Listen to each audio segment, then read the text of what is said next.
السلام علیکم students, hope you are all good. I am your S S T teacher. So 7th class آج ہم لوگوں نے جو چیپٹر ڈسکس کرنا ہے وہ چیپٹر ہمارا ہسٹری پارٹ میں سے ہے.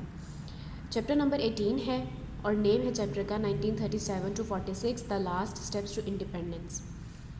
شارٹ کوشچنس کی طرف آتے ہیں. کوشچن نمبر 1 ہے when the Lahore resolution issued. Lahore resolution یعنی لاہور قرارداد لاہور جسے ہم قرارداد پاکستان بھی کہتے ہیں، وہ کب پاس ہوئی تھی یعنی منظور ہوئی تھی؟ ان مارچ 1940 میں Quaid at a conference of the Muslim League کی کانفرنس جو کہ لاہور میں ہوئی تھی، ایشوڈ دا لاہور ریزولوشن. اس میں قائد اعظم نے قرارداد لاہور پاس کی تھی یا منظور کی تھی.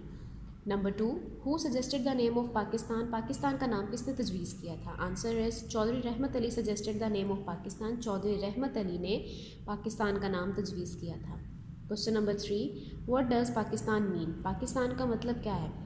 یعنی پاکستان کا جو مخفف ہے ہم نے وہ بتانا ہے. پی سے پنجاب، اے سے افغانیہ یعنی NWFP، کے سے کشمیر، آئی سے انڈس، ایس سے سندھ، اور پاکستان کے جو لاسٹ 3 لیٹرز ہیں نا TAN، وہ بلوچستان کے لاسٹ 3 لیٹر سے بنتے ہیں.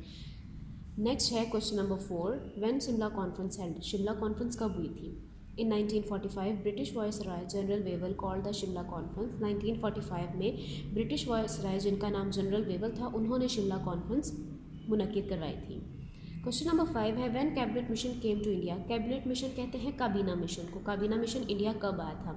ان 1946 the cabinet mission comprising 3 senior cabinet minister from Britain came to India. 1946 میں کابینہ مشن برطانیہ سے انڈیا آیا تھا، جو کہ 3 بڑے رہنماؤں، 3 سینئر رہنماؤں، جنہیں آپ یہ بھی کہہ سکتے ہیں کہ 3 سینئر منسٹرز پر مشتمل تھا.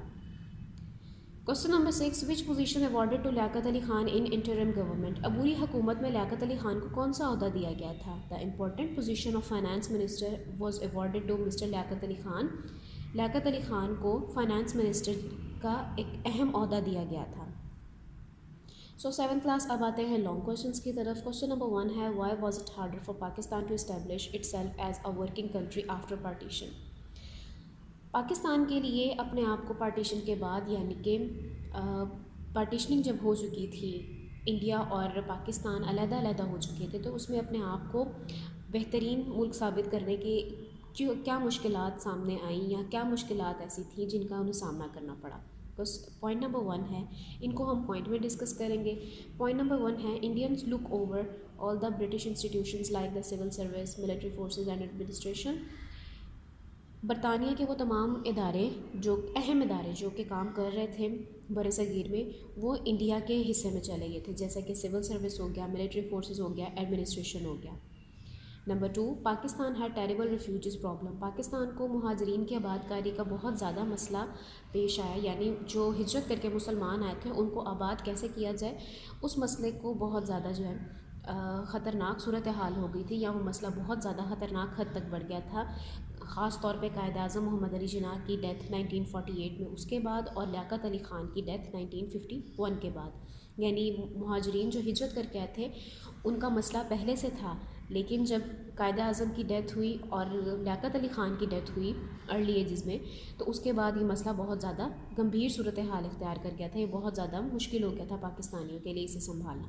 Number 3 Kashmir was an open Wundt even after the UN cease fire.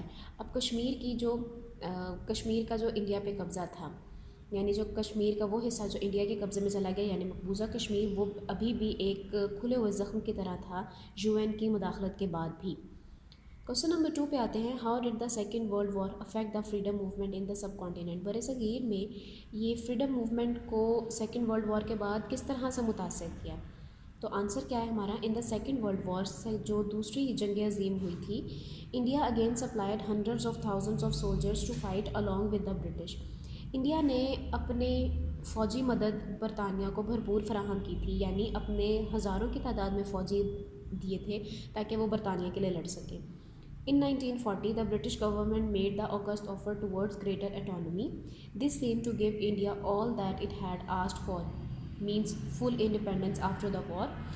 اب جب انڈیا نے برطانیہ کو جنگ میں بھرپور مدد فراہم کی تھی، تو اس کے بعد 1940 میں برطانیہ گورنمنٹ نے انڈیا کو ایک اگست آفر دی، جس میں اس انڈیا کو وہ تمام طرح کی آزادی دی کہ جو انڈیا مانگ رہا تھا، یعنی دوسری جنگ عظیم کے بعد انڈیا کو مکمل آزادی مل گئی تھی کہ وہ کچھ بھی اور اپنی مرضی سے کسی بھی طرح کچھ کر سکتے ہیں۔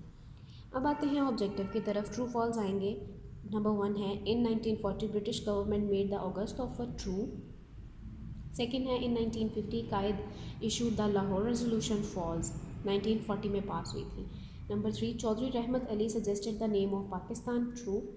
نمبر 4 ہے in 1942 second world war was its peak, یعنی سیکنڈ ورلڈ وار یعنی دوسری جنگ عظیم اپنے عروج پر تھی 42 میں، تو it's true. Number 5 general Wavell call the Simla conference, general Wavell نے ہی سملا کانفرنس بلوائی تھی، it's true. An interim government was formed in September 1945، عبوری حکومت سپٹمبر 1945 میں بنی تھی، it's false. Liaquat Ali Khan died in 1951، ٹرو۔ Jinnah died in 2 September 1947، it's false. 9 east and west Pakistan were over 1600 kilometre apart, true, and Pakistan head 1,50,000 tons of coal the time of independence, true. So students, یہ آپ لوگوں کا ہسٹری کا بھی چیپٹر تھا جو آج ہم نے ڈسکس کیا۔ ہوپ فلی آپ لوگوں کو سمجھ آیا ہوگا، اس کو یاد کریں اور اس کو پریکٹس کریں۔ تھینک یو سو مچ، اللہ حافظ۔